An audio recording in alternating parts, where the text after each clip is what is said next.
আসসালামু আলাইকুম। আমি আবার হাজির হয়েছি নতুন একটি রেসিপি নিয়ে। আজকে আমি আপনাদের পাস্তা রান্না করে দেখাবো। এটা হলো রেড সস পাস্তা। আশা করি আপনাদের ভালো লাগবে।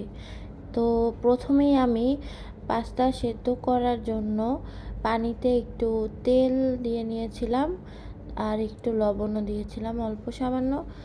সেটা তারপরে এই পাস্তাটা কতক্ষণ সেদ্ধ করা লাগবে সেটা প্যাকেটের গায়ে লেখা থাকে। সাধারণত 7 থেকে 9 মিনিট সেদ্ধ করতে হয়। তো আপনারা দেখে নেবেন প্যাকেটের গায়ে।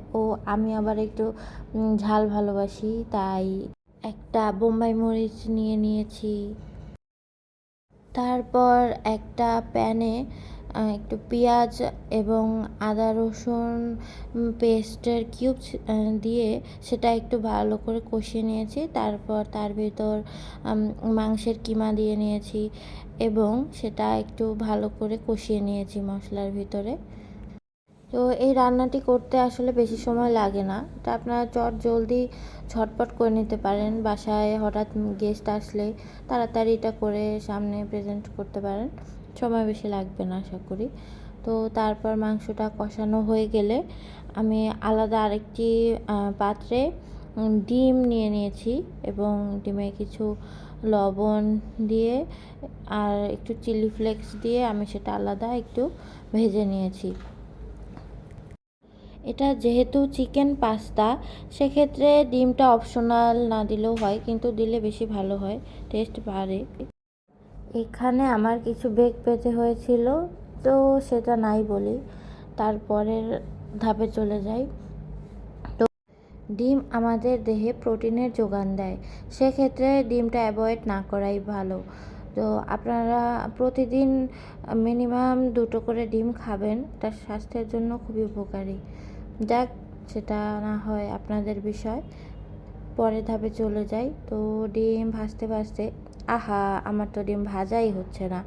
পরের ধাপে কীভাবে যাব? তো ভাজতে এক পর্যায়ে যখন ভাজা শেষ হলো, তারপর আমার মনে পড়লো পরে পাশের চুলায় তো আমি সেই কিছু কিমা দিয়ে রেখেছিলাম। তো সেটার ভিতর একটু মশলা অ্যাড করে নেই। তো সেখানে আমি অল্প কিছু মশলা অ্যাড করেছিলাম, যে সেগুলো হলো মরিচের গুঁড়া, সামান্য একটু হলুদ, সামান্য একটু জিরার গুঁড়া, একটু ধনিয়ার গুঁড়া।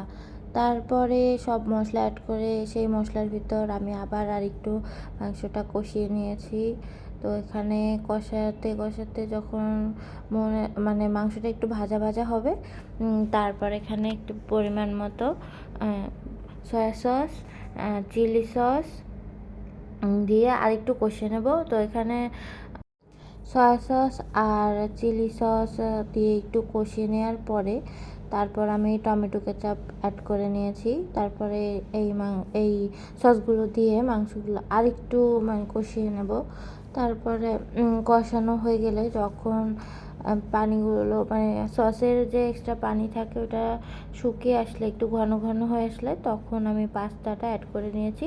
সাথে সেই যে আলাদা ডিম ভেজে রেখেছিলাম ঝুরা ভাজি, সেটাও দিয়ে নিয়েছি।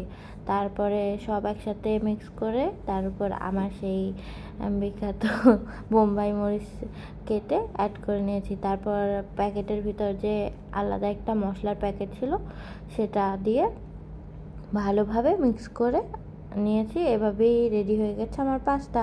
তো আমি এখন খেতে যাই। আপনারা দেখুন, আর ভালো লাগলে বাসায় নিজেরাও ট্রাই করে দেখবেন।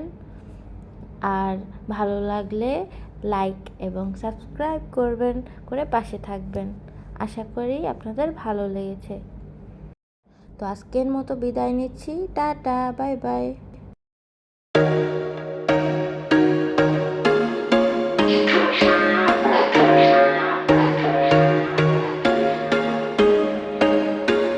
There was once a day that I would pray for you. I'd go and misbehave just so you'd notice too. Sneaking looks up and down from across the room.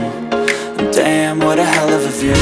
I feel good, you look great, I like you, I can't wait. A first time, a first date, you're so fine. on, I'm so late. You sip wine, I drink straight. Don't waste time to my place. I feel my heart erase. So catch me